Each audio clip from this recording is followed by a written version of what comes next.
Hello, everybody, and welcome to episode 49 of the HooperCast. I'm Hooper, and it is December 31st, 2013. So, hopefully we're not quite all the way through January as this hits your ears. Yes. Hello, Dustin. Hello, Hooper. How are you? I'm quite well. I'm glad to see 2013 come to an end. Yeah. I'm excited for the new year. Indeed. How was your Christmas? It was good. I can't complain. I got this Walter White figure. Yeah.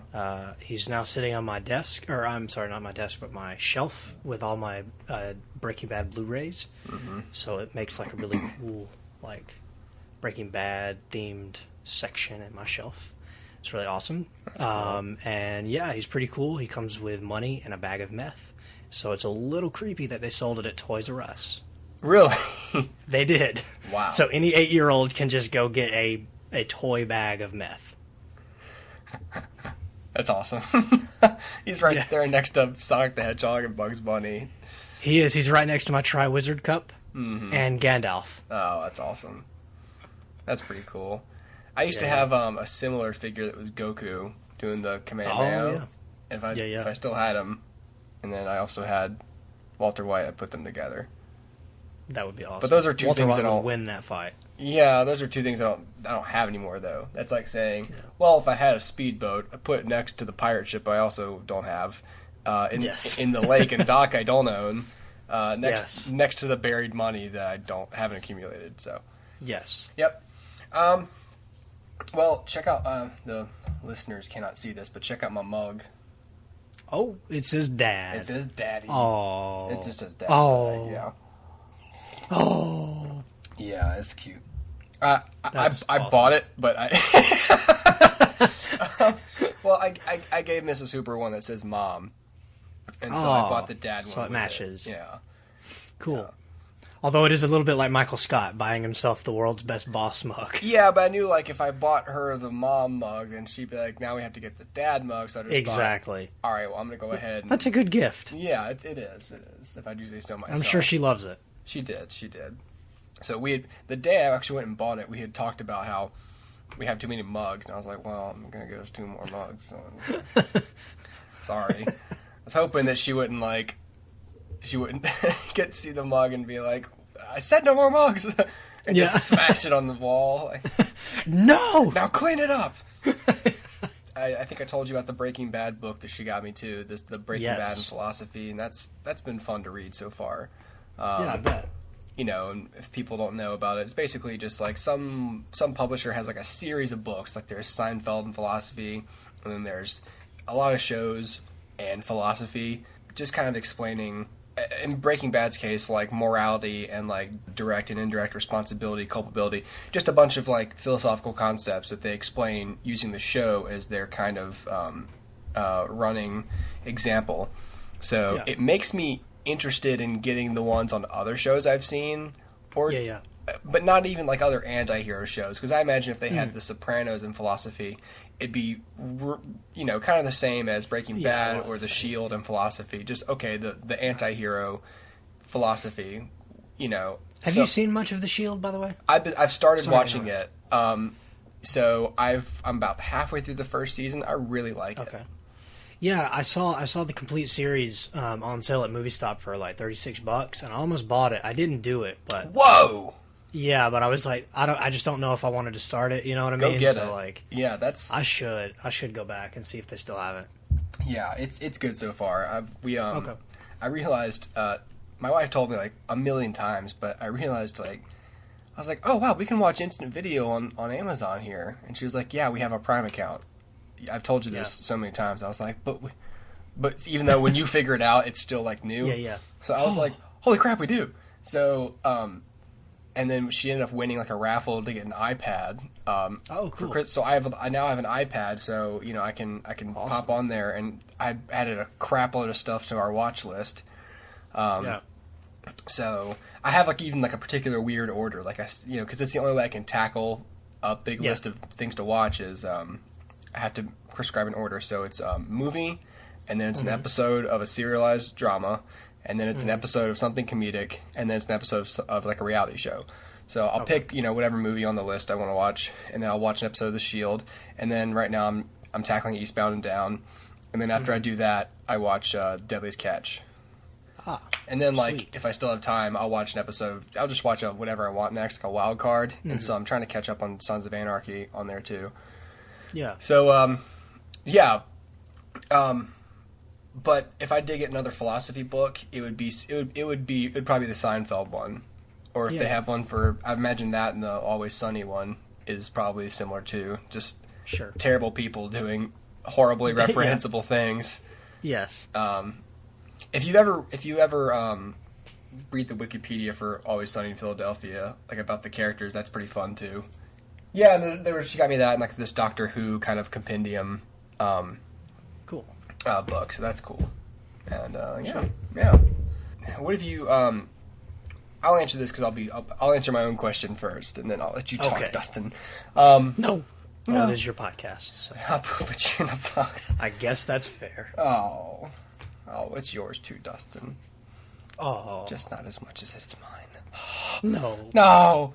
No! That's How dare you take this from me? It's like when a parent gives a toy to the kids and then, the older one's like, but it's more mine than yours. And the other kid's like, but there's no basis. That's just a subjective thing you're saying, older brother. I'm an incredibly verbose young child. We watched, we finally got through the Doctor Who Christmas special yesterday, and so we saw the regeneration into the next Doctor, and it was, most of the regenerations are they take a long time to happen, and then he does the whole, I don't know how much you know, at least about what it looks like, but his skin glows, and then it shoots out his hands and out of his head, and so he's just standing there with this light emitting from him, basically. And of course in the original series, they're lower budget, so that it doesn't look that much. So when Eccleston went into David Tennant, it was kind of sudden, but it wasn't very powerful. When David Tennant regenerated, it there was enough sonic force that it was breaking parts of his ship. And with this one, not to give away plot elements, but if you ever get around to the show, you'll forget this by the time you get to this point. And if you're not going to watch it, who cares? So he basically regenerates so powerfully, he's shooting the beams at a spaceship, and I turned and looked at Mrs. Hooper, and I was like, these get more and more violent every time he regenerates. The more it just shoots out with incredible energy, but then you see him again and he's still him, so you're what, is he not going to regenerate? And then all of a sudden he just sort of pops back, and then when he comes back up, it's a different face, and it's Peter Capaldi, so he just has this weird quizzical look on his face, and so it was very sudden and it freaked me out. I was like, ah! And, just kind of moved back. And so when we finished the special, I showed her the Malcolm Tucker, basically all the F words and in the loop that he says. Yeah. Because we just see him going do you know how to fly this ship? And then 2 minutes later, he's cursing out people and it's funny. And I was like, that's the Doctor now. So I wish he would swear more in the show as Peter Capaldi, but he won't. So no, he won't. Anyway, what have you watched lately, Dustin? Well, I started Justified. I don't know if you've seen any of that.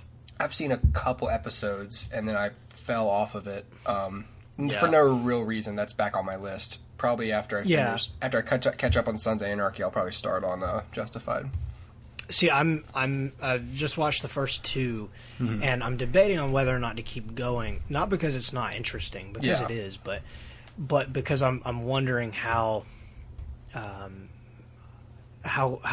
well crafted it's going to be, because I'm 2 episodes in and I don't know who the main characters are. The only one I know is Timothy Oliphant and his he's got a couple of partners at the precinct and then his boss, and I assume they're all going to be series regulars, but all the other people I just don't know. If you look back at Breaking Bad or pretty much any pilot, they make it pretty clear who the main characters are going to follow for the series are. That's one of the things The Shield does really well. You were introduced to Vic Mackey and his strike team first episode. You know what they're all about. Everyone in the station, there have not really been any new characters I've seen yet, and oh really? Because it starts off really well established. Right. Well, I mean, think about Breaking Bad. Like, in that first episode, I mean, obviously there's no Saul, and some of the other characters kind of come in later, too, but you get the basics. I mean, Walt and his family, and there you go. Yeah. And Jesse. And so, but with this, I'm just worried that, like, I don't want to get sucked into it if it's going to disappoint me in the long run. Mm-hmm. And so I start looking at shows now, and I guess it's probably just from Breaking Bad, like, getting used to being absorbed by a show so much, and like letting it kind of like build in me, you know what I mean, like Breaking Bad did. So I'm worried that I'll get hooked on a show that won't deliver, like Breaking Bad always did. So anyway, there's that. I saw The Secret Life of Walter Mitty. Ooh. I saw American Hustle. Ooh. And I've been kind of The trying devil's to hands catch up have- on movies. What was that? The devil's hands have been busy. Yes. That always sounded dirty to me, by the way. Well, it does sound Yeah, like it's, very. But no, I'm trying to catch up on movies because there's a lot out in December that I want to see. Yeah. And I just haven't done it. Like, I saw The Hobbit, and then I was like, okay, that was the big one. And then, like, all these other ones, like, I still want to see a few of them, but, it's just a matter of actually getting around and doing it. Yeah. So I'm trying to knock them off, and if we're still planning on doing the best of list, I'd like to try to get through my list before we kind of hammer that out. But yeah, I think I've got like 2 more I want to see. But Yeah. Yeah. So That's pretty sweet. Yeah. Well, that's cool. Yeah, I well, I watched Tomb Raider the other day. How was that experience? It was very boring. Yeah. It was very boring. Like, I had to... I don't remember much about that. Isn't Daniel Craig in that movie? Yeah, and he's an American, and Angelina Yeah. Jolie's English, so Yeah. it's kind of weird to see them going opposite Very there. weird. Yeah, he's going like, "Come on, Laura, let's go," and you're just kind of like the same kind of the same kind of American accent he has in Road to Perdition. Yeah, It's yeah. like it's not really from any particular region. It's just it's a British guy trying to sound American. And It wasn't really that bad, but it's just weird seeing James Bond speak in an American accent. So Right. her English one was really good though. Oh, yeah. But the action was just kind of dumb. It was just like, Yeah. I don't know, especially nowadays where a lot of our action is not done with lots of wire work anymore. Yeah.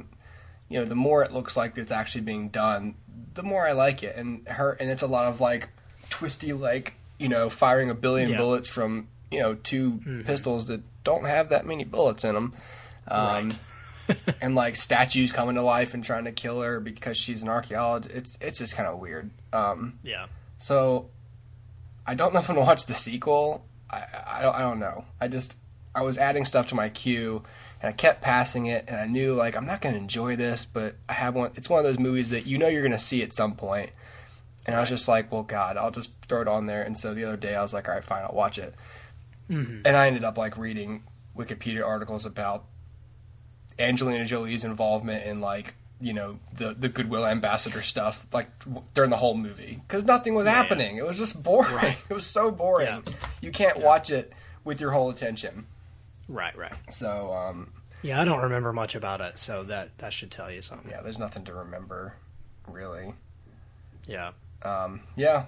So that's Well, there you go. So I plan to keep to hammer away at it again this weekend. I usually have time on the weekends to kind of catch up on this stuff, and so I've started. That's kind of where I get my watch time done. So I don't even know what's next on my list for movies. It's just whatever. Oh, that same day I watched or maybe it was Saturday. I watched Con Air again, and that movie surprisingly holds up. Like that movie's really fun. It's just fun. I don't know. If you like it to begin with, like, it's amazing how much... I was thinking about it. I was like, I've seen this movie, like, at least 3 or 4 times on television. And then once more, like, on rental.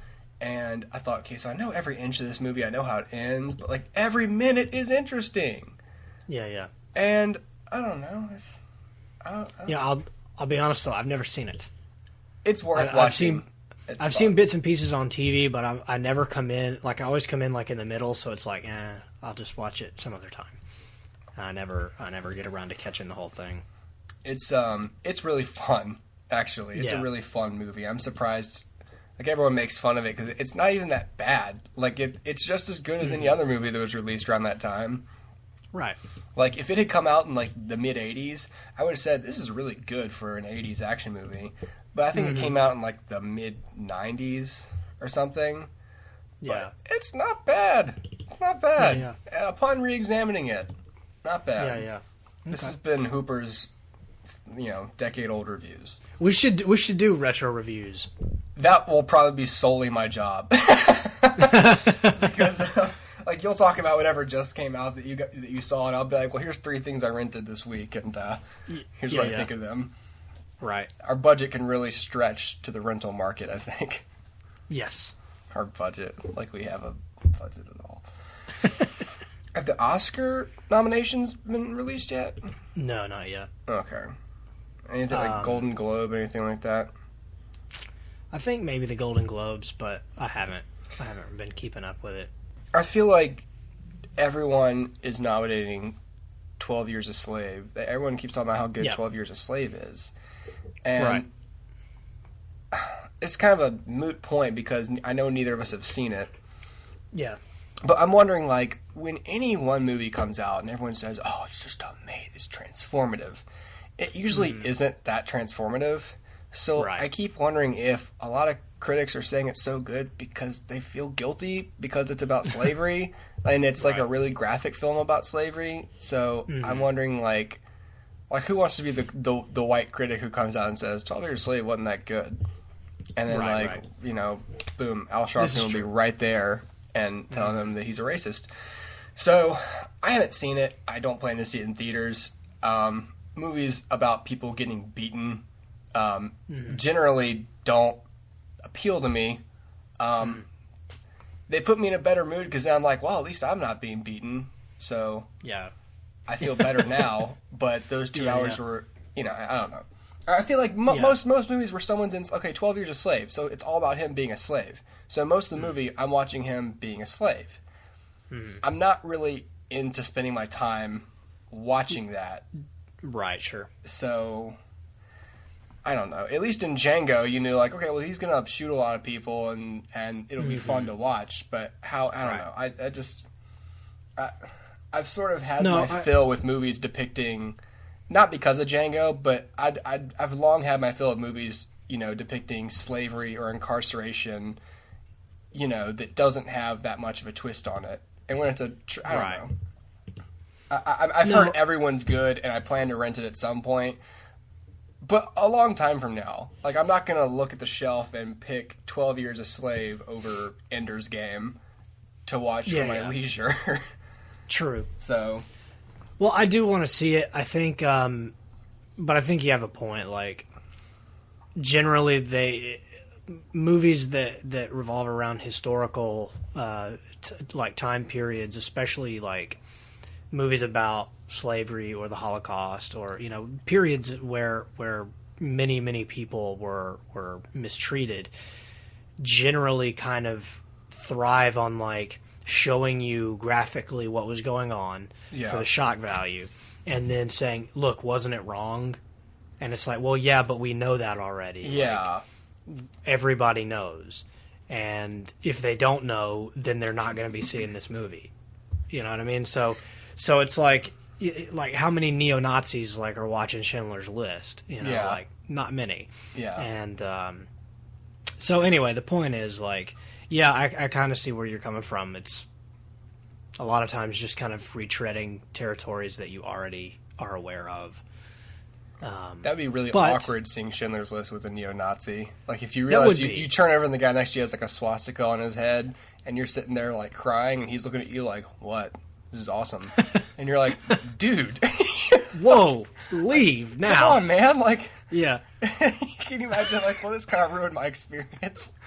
I was having a really emotional experience, but the guy next to me was just, texting, didn't care. Good Lord. Yeah. There's an episode of Seinfeld where Jerry is making out with his girlfriend during Schindler's List. And everybody finds out about it. His mother gets real mad at him. It's funny. To change the subject a little bit, did you see the trailer for Dawn of the Planet of the Apes? Damn it, I did not. Oh wait, no, I saw a teaser. Like most of it zoomed out from Caesar's eyes. Is there an actual trailer now? Yeah, there's like a teaser that has like Gary Oldman talking about stuff and yeah. And that's just like, Gary Oldman generally just being Gary Oldman. Mm-hmm. Yeah. Which that guy's in everything now. Like you see like a big budget film, he's pretty much in it. Yeah, I need to go to his IMDb page because figure out how many projects something. Well, I saw a trailer for something the other day when I saw American Hustle. Oh, RoboCop. Yeah, he's in RoboCop. Really? Yeah, he is. Wow. But the Dawn of the Planet of the Apes trailer looks really good and really makes me want to see the movie. Not that I didn't. I just, I wasn't like super excited about it, but now I kind of am. I also saw Paranormal Activity 4. Just, cause. Oh, yeah. Yeah. And it's I will give it to these movies. I still can't really I have to sort of multitask during them because not because I'm scared, but I'm not scared of nothing. But but it really is because like it is filmed in a way to make you jump. So at a certain point, even if it doesn't scare you, it's going to make you go, huh. And I'm not really interested in staring at the screen forever for someone to pop out in front of me and make me jump. I'm more, I don't know. I don't like those little whatevers, but the little jump scares. I don't like jump scares because it's almost like it's kind of like when someone says, "Oh, what's on your shirt?" "Oh, gotcha," and they like flick your nose. Yeah, and it's like you're not funny. You just got me to look down because I thought there was something on my shirt. You asshole. See, I'm a jumpy person anyway, so I jump during movies even when you're not supposed to jump, and then like.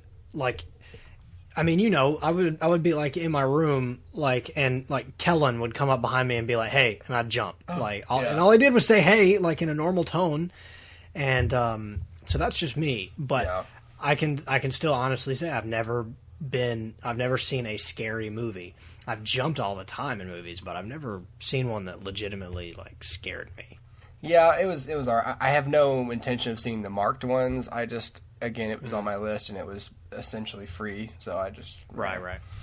Yeah. Someone, I guess, it's not really off topic, but I saw somebody posted the other day. I think it was Sam Donches. They posted someone else's review of 47 Ronin, and with an excerpt from, a quote from it, and the writer had called it the second worst thing to happen to Japan in this century. Ooh. Wow. Wow.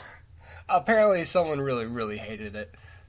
Apparently. We did a whole, for the news, we had a whole package on 47 Ronin, in the 4 o'clock, where a lot of national stuff is. And so Fox or CNN had done some 2-minute story on it, a preview, 47 Ronin. And then, they're just talking about it. And I was like, really? We don't have a preview for American Hustle or anything? 47 Ronin? I don't know why. I don't know if it was produced by Fox Studio, if it was distributed by Fox, and that's why they have, right. I don't know. Yeah. I hear it's bad, but then again, I also heard somebody at the theater when I saw Walter Mitty say, "Hey, man, did you see 47 Ronin yet?" And the guy was like, "No," and he goes, "Oh, man, it's so awesome, you got to see it." And I was like, I don't know if I can trust you. Yeah. I mean, a guy at work yesterday... he talked about, we finally got to go out and see a movie. My fiance and I went to go see a movie. I was like, oh, what'd you see? And he was like, Saving Mr. Banks. And I was like, oh, yeah, how'd you like it? He goes, it was really good, man. And not to crap on that one either, but I didn't, this is what he thought versus what some critic thought, but I kept hearing that Mr. Banks was just okay. It was kind of, it seemed like one of those where they really dramatized what was a true story that didn't have that much drama in it. Yeah. It's about trying to get Mary Poppins made into the movie, right? Right. Which I thought the real event didn't really have that much red tape in it. Yeah. Or something. I don't know. I don't know. I don't know much about it, but it made me wonder. It made me think back on that fake poster for Walt that had Ryan Gosling on it. Yeah. Where you're like, God, I just wish they'd go ahead and make a movie about Walt. I mean, if you're going to have Walt Disney as a character in a movie. Why don't you just go ahead and make a Walt movie? Yeah. I think the thing is there's still, like, because if they made a Walt Disney movie, it'd have to be put out by the Walt Disney Company. And I think they're probably a little scared of how to portray him because on one hand, like, you don't want to portray him as, like, just a hero. Because if he never does anything wrong, then what's the movie about? Yeah. But at the same time, if he does something wrong, like... Oh, they're afraid of hurting their image, maybe. Yeah, exactly. So I was talking to John about it, and John saw it, and he liked it a lot.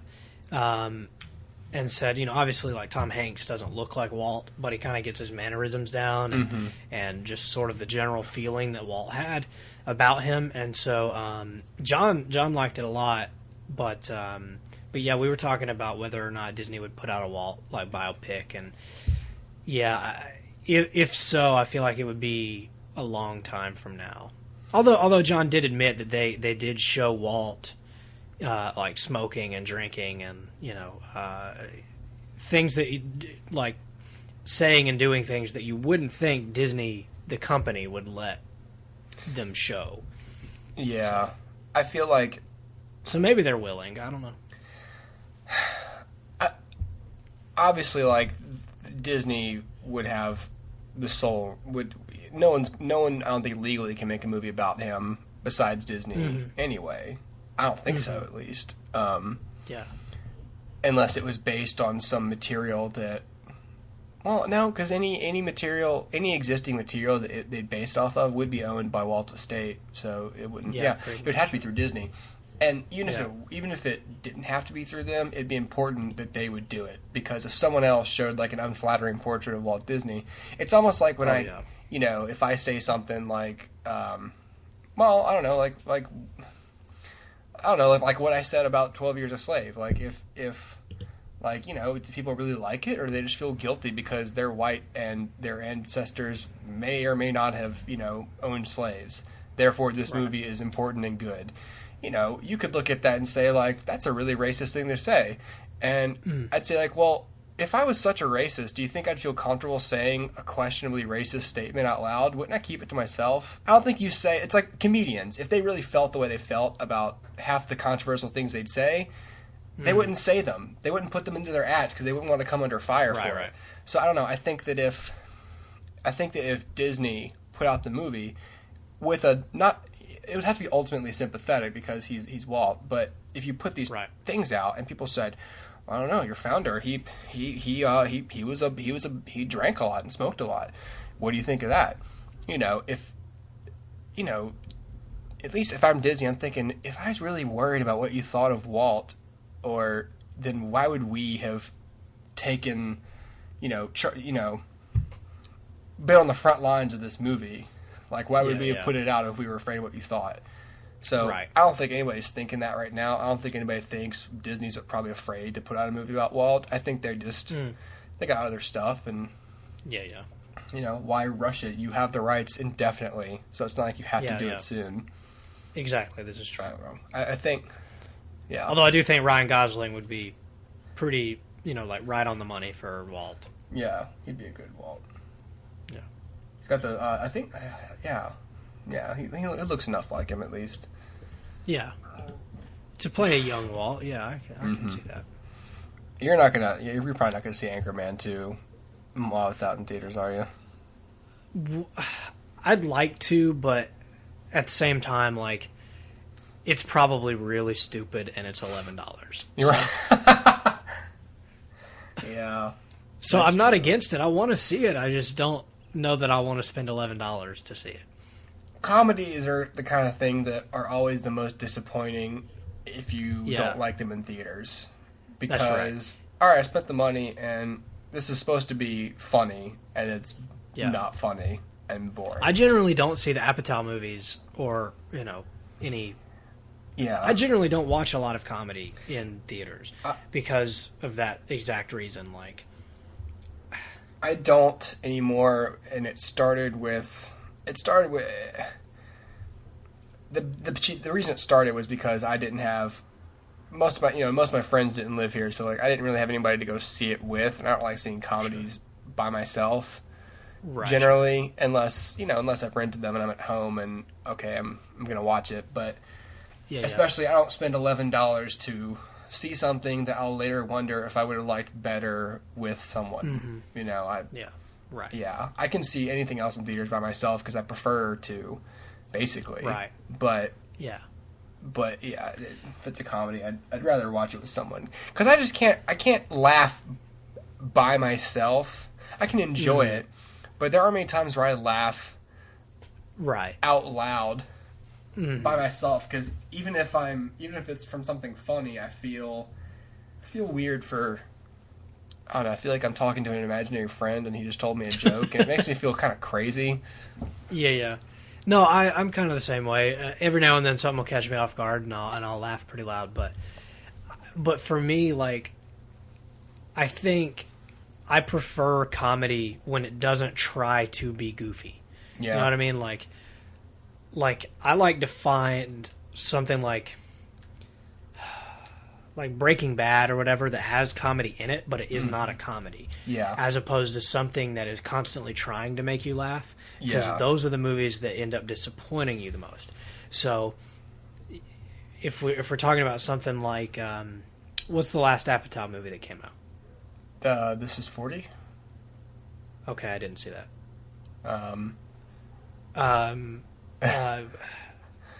Curses. Crap.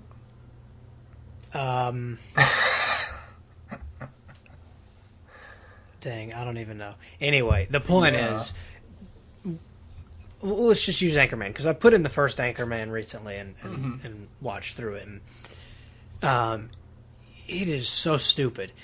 And at a certain point, like you just get sick of being like spoon-fed jokes. Yeah. At least I do. Where it's like, okay, I've been sitting here for 2 hours, and it's still, or an hour and a half, or whatever it is, and you're still just feeding me jokes, and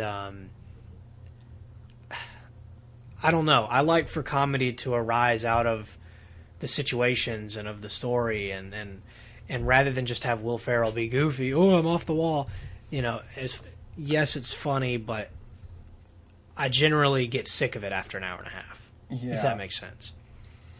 It's kind of like... that's why I like sitcoms. It's 20 minutes and you're done, Yeah, that's true. Yeah, I think it's kind of like... It's like two different types of girl. It's like the one who puts on like a ton of makeup, but she really doesn't have that much interesting things to say. And the chick who just kind of like pins it back in a ponytail and like, has, is just kind of witty. It's like, I prefer you.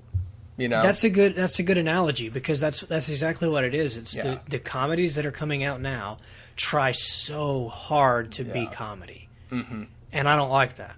That's why I like the earlier episodes of The Office better than the later ones, because the earlier ones, the comedy was subdued and it just kind of came naturally. Yeah. And later it was, what goofy shenanigans can Michael get himself into? Uh-huh. And it can still be funny, especially in 20-minute increments. But no, that's a good point. I like that. That's actually a good. That's actually an interesting theory. Because come to think of it, I don't really buy. I definitely don't buy. The last comedy I bought was 21 Jump Street. And that was like a year and a half ago, 2 years ago. Like, I don't generally buy or rent that many. And if I rent them, it's because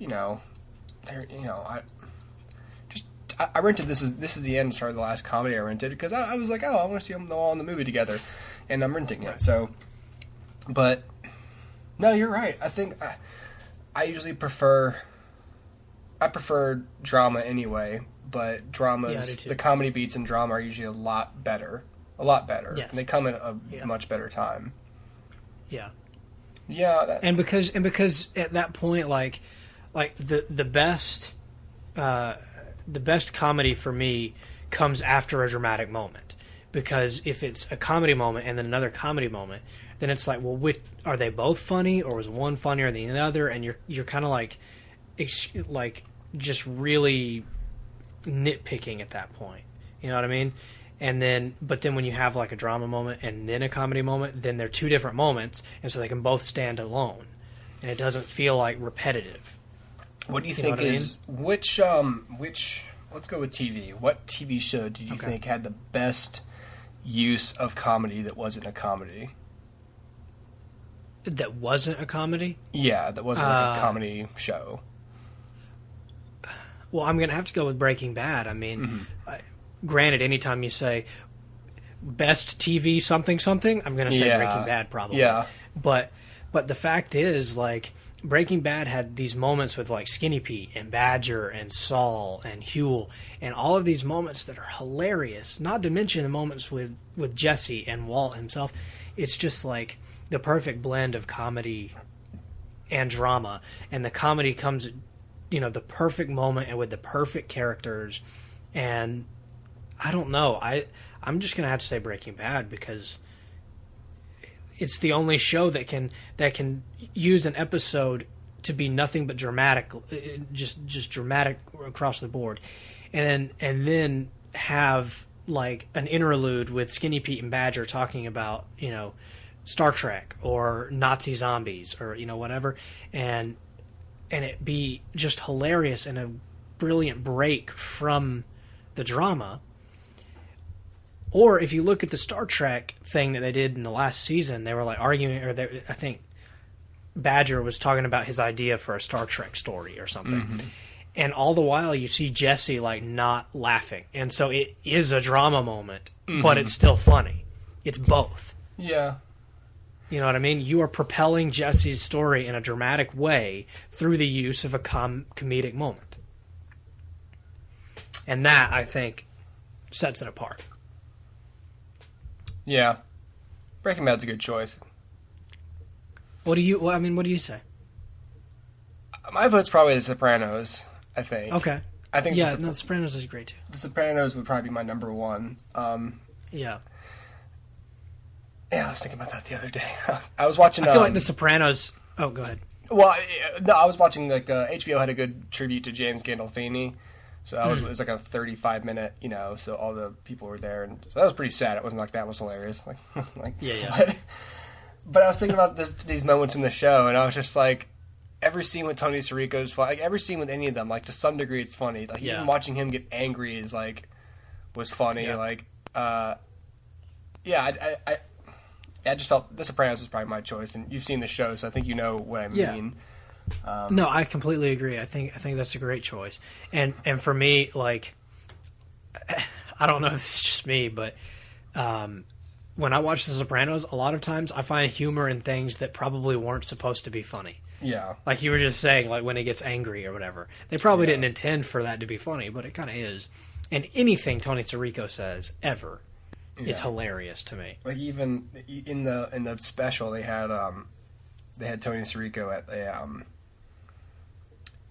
at like the Wounded Warrior Project, and he's making like a speech about how he's like, we play tough guys on TV, but these guys, these are the real. He does that little like kind of blinky like nod, like these are the real heroes, and he was saying it with complete profundity, but it reminded me of moments in the show where he's just talking out of his ass. And you're supposed to, and you're supposed to laugh because he's being so pretentious, and it was hard to separate. I was like, this is like a serious event, and it's important, but I couldn't help but laugh because it's just because he's funny. He's wearing a suit, he's got the wings, like he's just he's Paulie. Yeah, he's just funny to look at. So he just it was too good. Did you watch any of him on Family Guy recently? I didn't. I saw a little bit of it. I was kind of confused by what was going on because it seemed like... So they decide they're going to kill Brian. So they kill him.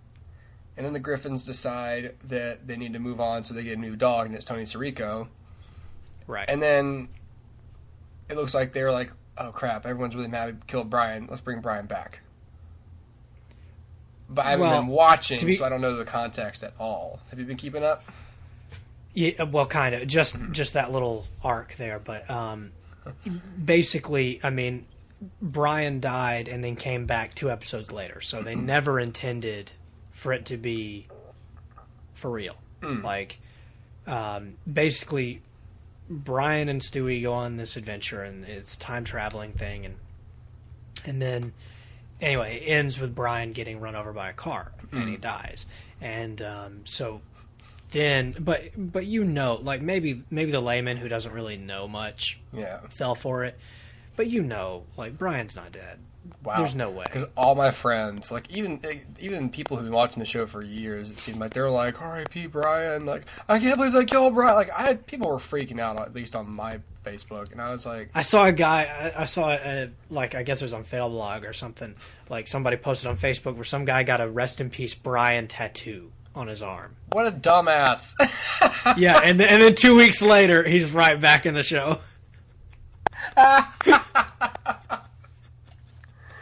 I'll never forget those 2 weeks where I thought he was dead. Oh my god, that's funny. Yeah. But yeah, no, they killed Brian and then they brought him right back. But in the meantime, like the Griffins got this new dog, and the new dog is Tony Sirico, and he is maybe a part of the mob. Right. It just seems that way. Allegedly. And but it's hilarious. Like, I'm sorry. I like that dog way more than Brian. Just in the episodes he was in. He's so funny. And anyway, props to Tony Sirico, because that guy just nailed it. And I guess he was just playing himself, but still, it was funny. Yeah. He doesn't really need to play anybody else. He's just funny by himself. No. He's just funny. He was talking about, like, growing up, and he was like, there used to be a guy down the street who was different from us, so I beat the crap out of him until he was the same as everybody else. and it's just like this long joke where he's talking about we broke his legs. And I don't know, it's just funny. Just funny to me. Oh, man. I was thinking the other day. You start screaming. Oh, damn it, really? Yeah. Alright, maybe we should just put it to bed. Okay, at this point, my audio track completely cut out, so Dustin couldn't... Yeah, I can't understand a word you're saying. Yeah, Dustin couldn't understand me, so here's the part where it comes back, basically. Have a nice day, and we'll have our top 5 podcasts soon.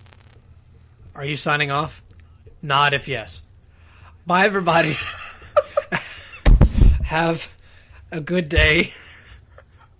I don't know what Hooper just told you, so I'm afraid I'm going to reiterate the same points. But we're going to have our top 5, maybe? Top 10 soon. And did you just say that? I just said all of that. Because you're nodding. Yeah. You're nodding. Okay, yes. Can't hear me at all. Okay, well, goodbye, everybody. Right, Dustin? What? He can't hear what I'm saying at all. He doesn't know what I'm saying. Dustin thinks I'm saying something funny, or you're welcome. Something not. Did you say thank you? You're welcome. Gooba gabba gabba. Glad to be here. Yeah. I hate you, Dustin. I hope you die. Thank you. He doesn't know what I'm saying. All right. Bye, Dustin. I hate you. Hang yourself. Okay. All right. Bye.